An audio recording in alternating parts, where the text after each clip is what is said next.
नमस्कार, आप देख रहे हैं इंडिया टीवी। आपके साथ मैं हूं मीनाक्षी जोशी। साल 2021 के तीसरे ही दिन यानी आज की तारीख भारत के लिए 3 बड़ी खुशखबरी लेकर आई है। ड्रग्स कंट्रोलर जनरल ने थोड़ी देर पहले ही कोरोना की 2 वैक्सीन के इमरजेंसी इस्तेमाल को मंजूरी दे दी है। डीसीजीआई ने कोवैक्सीन कोविशील्ड की शर्तों के साथ इमरजेंसी इस्तेमाल की इजाजत दे दी है। इसके साथ ही ड्रग्स कंट्रोलर जनरल ने जाइकोव-डी के तीसरे फेज के ट्रायल को भी मंजूरी दे दी है। कोरोना के खिलाफ 2 वैक्सीन को मंजूरी देने वाला भारत दुनिया का पहला देश है। डीसीजीआई ने कहा कि कोवैक्सीन और कोविशील्ड की 2 डोसेज लगेंगी और दोनों वैक्सीन को 2 से 8 डिग्री के टेम्परेचर पर रखा जाएगा। डीसीजीआई ने एक और बड़ी बात कही कि ये दोनों ही वैक्सीन 110% सुरक्षित है। दोनों वैक्सीन को मंजूरी मिलने के बाद ये कहा जा रहा है कि 6 जनवरी से वैक्सीनेशन की प्रक्रिया शुरू हो सकती है।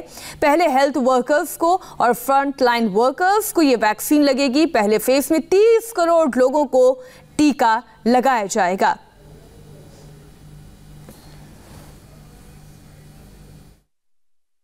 Messrs Serum and Messrs Bharat Biotech vaccines have to be administered in 2 doses.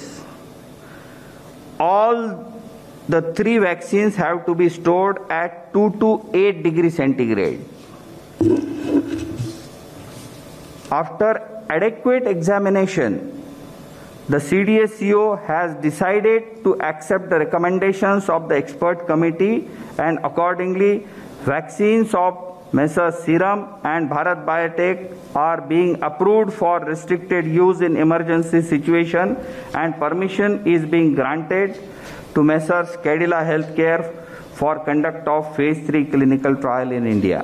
देखो, एक बात पे पूरा आप श्योर रहिए कि किसी में भी सेफ्टी का कंसर्न होगा, थोड़ा भी कंसर्न होगा तो हम उसको कभी अप्रूव नहीं करेंगे। 2 वैक्सीन को इमरजेंसी यूज की इजाजत मिलने के बाद प्रधानमंत्री नरेंद्र मोदी ने पूरे देश को और खास तौर पर वैज्ञानिकों को बधाई दी है। प्रधानमंत्री मोदी ने कहा कि वैज्ञानिकों ने आत्मनिर्भर भारत के सपने को पूरा करने का जज्बा दिखाया है और ये कोरोना से जंग में निर्णायक मोड़ है। आपको बताते हैं पीएम ने क्या ट्वीट किया है। कोरोना के खिलाफ हमारी लड़ाई का ये टर्निंग पॉइंट है। सीरम इंस्टीट्यूट और भारत बायोटेक की वैक्सीन को डीसीजीआई की मंजूरी से हम कोविड फ्री और स्वस्थ इंडिया के रास्ते पर तेजी से चलेंगे। भारत को बधाई, कठिन परिश्रम करने वाले वैज्ञानिकों और इनोवेटर्स को बधाई। 2 वैक्सीन के इमरजेंसी इस्तेमाल की इजाजत मिलना हर भारतवासी के लिए गर्व की बात है। यह आत्मनिर्भर भारत के सपने को पूरा करने के लिए हमारे वैज्ञानिकों का जज्बा दिखाता है। वैक्सीन को मंजूरी के बाद दिल्ली वैक्सीनेशन के लिए कितनी तैयार है, इसकी डिटेल जानकारी दिल्ली के स्वास्थ्य मंत्री सत्येंद्र जैन ने दी। भारत बायोटेक और दूसरा सीरम इंस्टीट्यूट ऑफ इंडिया को दोनों को वैक्सीन की इमरजेंसी यूज करने के लिए परमिशन मिल गई है। दिल्ली सरकार की ओर से तैयारियां चल रही हैं।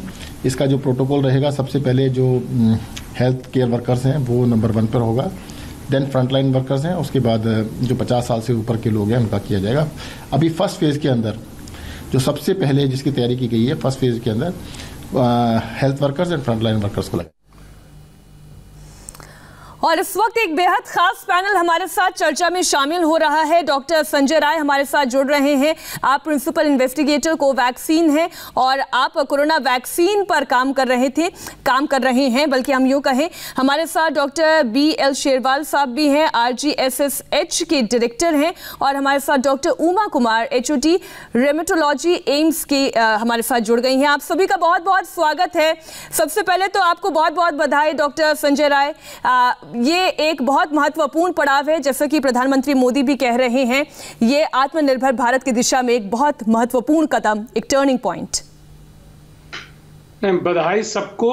सबसे पहले प्रधानमंत्री को, आप लोगों को, मीडिया को और पूरे देशवासियों को, देश क्या मैं पूरे विश्व की बात करूं, सभी लोग बधाई के पात्र हैं, इसलिए कि ये जो वैक्सीन को इमरजेंसी यूज ऑथराइजेशन मिला है, ये सिर्फ हिंदुस्तान के लोगों के लिए ही नहीं है।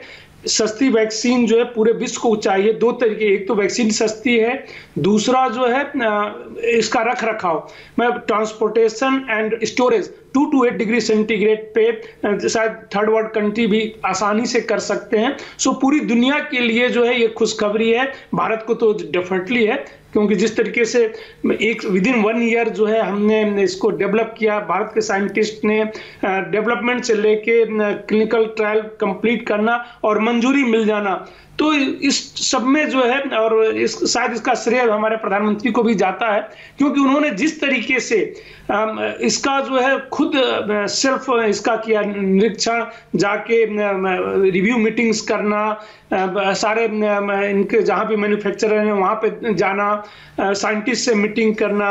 बहुत पहले लॉकडाउन लगाने से पहले उन्होंने हम लोगों से ऐसे ही मीटिंग की थी, वीडियो कॉन्फ्रेंसिंग के द्वारा ही मीटिंग की थी।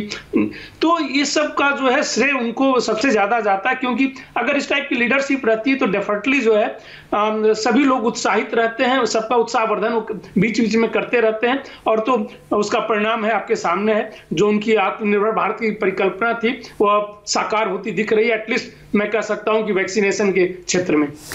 कोवैक्सीन पर क्योंकि सर आप लगातार काम कर रहे थे, तो इसलिए डॉक्टर साहब ये बताइए, क्योंकि आप ही ने अभी कहा कि एक तो एफिकेसी, एक उसका ट्रांसपोर्टेशन कितना इजी होता है और दूसरा वो कितनी अफोर्डेबल है, तो कोवैक्सीन इन तीनों मापदंड में कहाँ खड़ी होती है?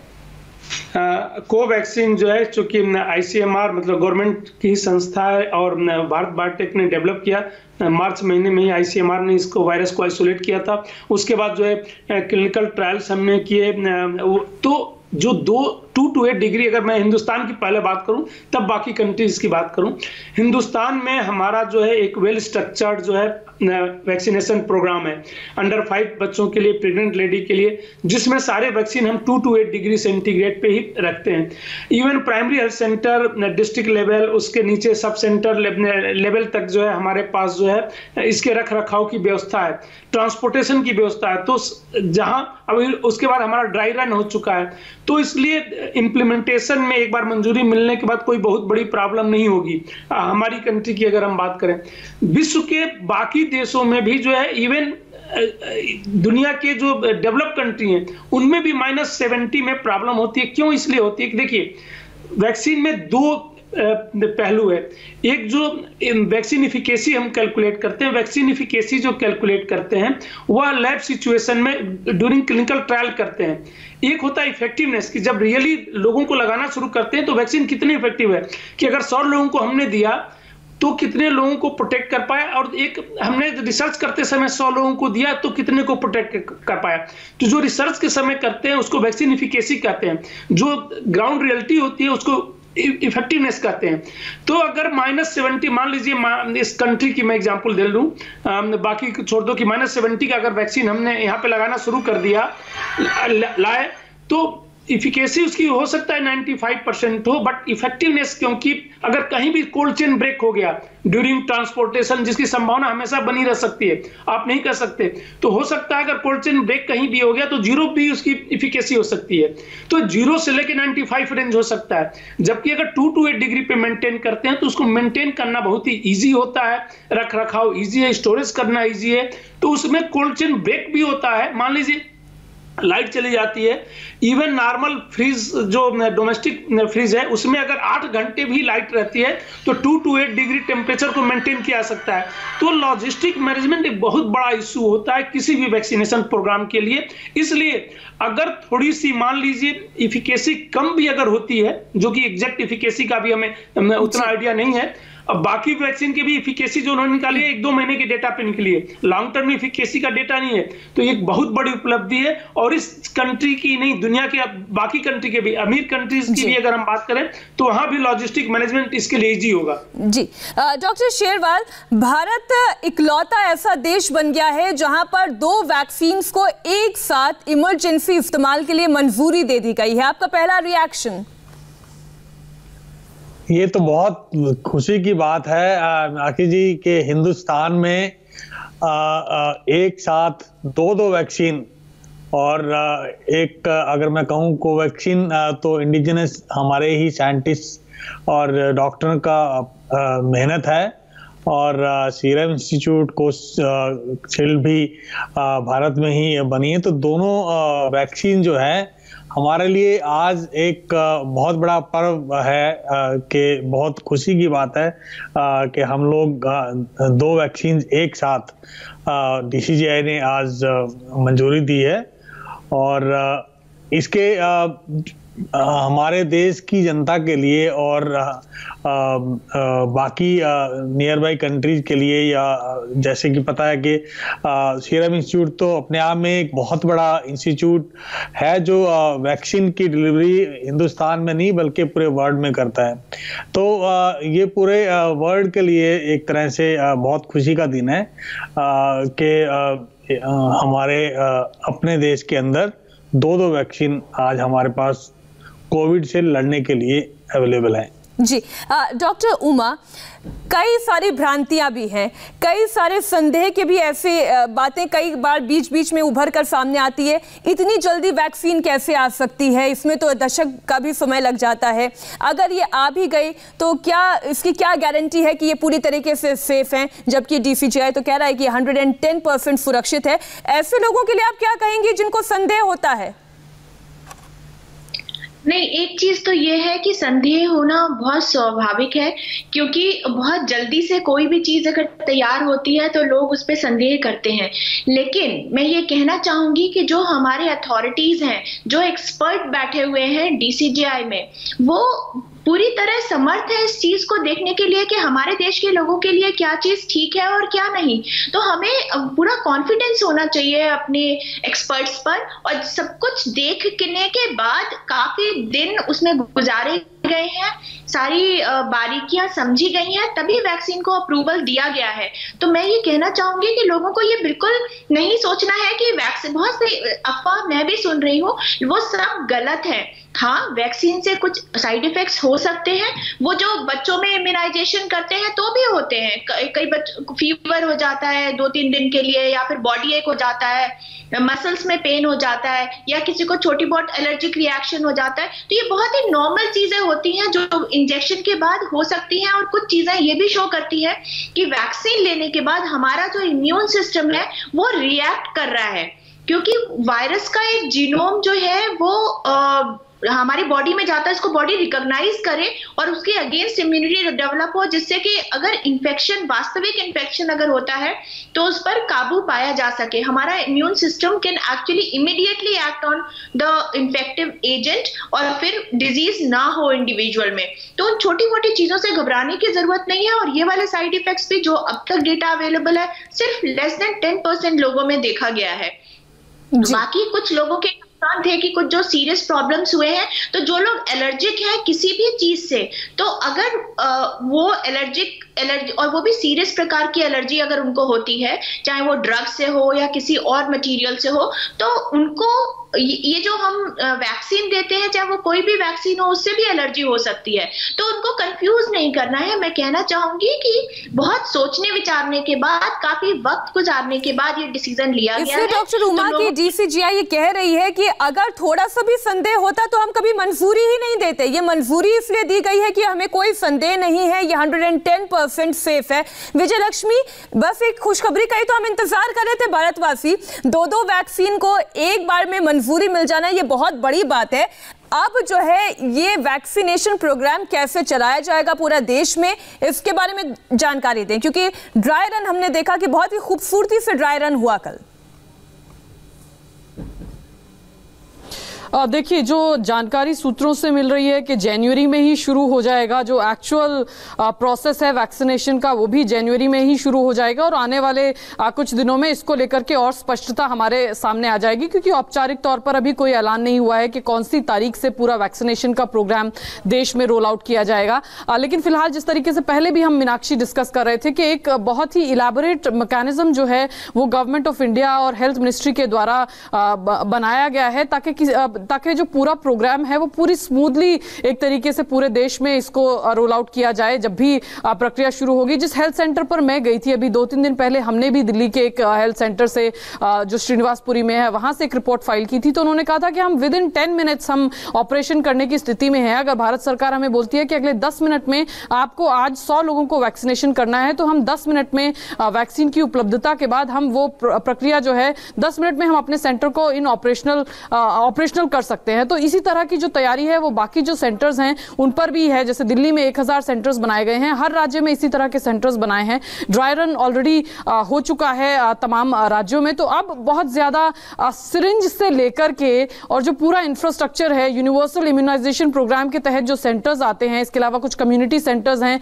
वहां पर भी इस तरह के वैक्सीनेशन सेंटर जो है वो सेटअप किए गए हैं। तो किसी तरह की कोई दिक्कत नहीं आएगी भारत सरकार, क्योंकि ये जो तैयारियां हैं जो दूसरे लेवल पर, एक तो तैयारी थी कि वैक्सीनेशन हो रहा है, उसके ट्रायल्स हो रहे हैं, डीसीजीआई और तमाम कंपनीज जो हैं, एक्सपर्ट्स जो हैं वो उस पर काम कर रहे हैं, और दूसरा था कि आपको तैयारी करनी है, आपको एक रोबस्ट मैकेनिज्म चाहिए, सेंटर्स का चाहिए, उसके अलावा वैक्सीनेशन कहां पर होगा, कैसे होगा। बेहतर बात भारत के लिए यही है कि हम इस तरीके की वैक्सीनेशन ड्राइव पहले भी चला चुके हैं, इसलिए हमारा वो सिस्टम पहले से डेवलप है। तो ये एक बहुत अच्छी बात है भारत के कॉन्टेक्स्ट में अगर कही जाए। डॉक्टर संजय राय, हमने एफिकेसी की बात की, अब हम कोविशील्ड और कोवैक्सीन दोनों के बारे में ये समझना चाहते हैं कि ये दोनों ही वैक्सीन जो है 2-2 डोज में लगेगी। ये 2 डोज में क्यों लगाई जाएगी और पहली डोज के बाद दूसरी डोज के बीच में गैप कितना होगा, इसके बारे में थोड़ा समझाएं, और फिर ये इफेक्टिव कितनी होगी? जी, आप चाहे रूटीन इम्यूनाइजेशन की बात करें या अभी की वैक्सीन की बात करें, हर वैक्सीन की एक डोज होती है कि उस डोज के बाद उसका प्रोटेक्टिव लेवल आता है कि उस बीमारी से वो प्रोटेक्ट करता है। जैसे अभी करंट सिनेरियो में दोनों ही वैक्सीन, कोविशील्ड हो या कोवैक्सीन हो, इनकी 2 डोजेज हैं। एक डोज से आप देखिए, प्रोटेक्शन का एंटीबॉडीज बनना और प्रोटेक्टिव लेवल तक एंटीबॉडीज बनना दोनों में डिफरेंस होता है।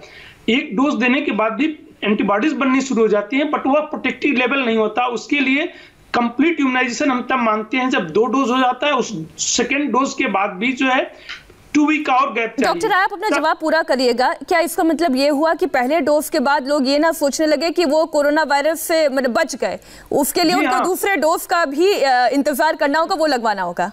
मेरा कंक्लूजन यही निकलता कि ये जो है लोग निश्चिंत ना हो जाएं कि एक डोज लगा लिया और वो प्रोटेक्ट हो गए उससे, बीमारी से। ऐसा नहीं है। जब तक दोनों डोज नहीं लगा लेंगे और दोनों डोज लगाने के बाद भी 2 हफ्ते तक और तब एक प्रोटेक्टिव लेवल तक जो है शरीर के अंदर की प्रतिरोधक क्षमता जो है उस बीमारी से लड़ने के लिए डेवलप होती है। ये एक। दूसरा कि कोई भी वैक्सीन 100% जो है इफेक्टिव नहीं होता, तो इसलिए अगर वो सेकेंड डोज भी लग जाता है, 2 वीक भी जा रहा है, तो भी अभी उनको जो है ये जितने नॉन फार्मास्यूटिकल इंटरवेंशन के मेजर्स हैं, मास्क पहनना, डिस्टेंस मेंटेन करना और सब, उसको भी फॉलो करते रहना पड़ेगा अपने को प्रोटेक्ट करने के लिए और समाज को प्रोटेक्ट करने के लिए। तो जो 2 डोज देते हैं वो इसलिए देते हैं कि शायद एक डोज में बॉडी में हो सकता है कि ज्यादा जो है आपको साइड इफेक्ट्स आने लगे, कुछ होने लगे, तो एक गैप के बाद देते हैं। वो एक तो बूस्टर का काम करता है 4, तो इसमें जो है 4 वीक का गैप रखा गया है। 4 वीक गैप के बाद, जैसे कोवैक्सीन अगर हम दे रहे हैं तो 4 वीक के गैप के बाद देंगे, और उसका जो है उसके 2 हफ्ते बाद। सो जब तक 2 डोज पूरे ना हो जाए तब तक आप ये नहीं मान सकते हैं कि प्रोटेक्शन है। ये हुआ था जो हरियाणा के मंत्री जी को हुआ था, जी, और वो अनिल विज जी को, और वो भी क्लिनिकल ट्रायल में उन्होंने पार्टिसिपेट किया था। तो एक तो हमें ये नहीं पता था कि उनको वैक्सीन लगाया प्लेसबो लगाया, दूसरा अगर वैक्सीन लगा भी होगा तो भी सिर्फ 1 डोज लगा हुआ था, तो प्रोटेक्टिव लेवल नहीं। यानी आम जनता को समझाने के लिए बेहतर तरीका है कि जब आप अपने बच्चे को वैक्सीन के लिए ले जाते हैं तब डॉक्टर उस शीट में लिखता है कि अब अगली डोज के लिए आपको कब आना है, तो वो बूस्टर डोज होती है, फिर चाहे वो कोई वैक्सीन हो, तो ये भी ठीक उसी तरीके से काम करेगी। डॉक्टर शेरवाल, यानी ये जो प्रधानमंत्री नरेंद्र मोदी ने नारा दिया था कि दवाई भी और कड़ाई भी, हमें निश्चिंत नहीं हो जाना है, वैक्सीन भले ही मिल गई है। बिल्कुल, अभी डॉक्टर संजय ने भी बताया कि वैक्सीनेशन या कोई ड्रग का निजात होना एक चीज है, लेकिन उसको ये समझ लेना कि अब हमारे पास वैक्सीन आ गई या दवाई आ गई, उसके बाद इमीडिएटली पेंडेमिक लेवल की बीमारी खत्म होगी, ऐसा बिल्कुल नहीं है। अभी पेंडेमिक खत्म नहीं हुआ, तो इसीलिए अभी हमें पूरे एहतियात, मास्क पहनना, सोशल डिस्टेंसिंग रखना और हैंड सैनिटाइजेशन, वो प्लीज इससे अभी इतनी जल्दी छुटकारा नहीं मिलने वाला है। तो मेरा ये सभी से आपके चैनल के माध्यम से रिक्वेस्ट है कि ये अभी जारी रखना। ये तो सही एकदम डॉक्टर शेरवाल आप कह रहे हैं कि छुटकारा तो नहीं मिलने वाला। बीते 9 महीने पिछले साल के हमने कैसे बिताए ये पूरा विश्व जानता है, और अब तो ये नया स्ट्रेन भी है, इस पर भी हम डॉक्टर उमा आपसे चर्चा करेंगे। इस नए स्ट्रेन पर भी ये दोनों वैक्सीन कितनी कारगर होगी। एक छोटे से ब्रेक के बाद फौरन लौट रहे हैं।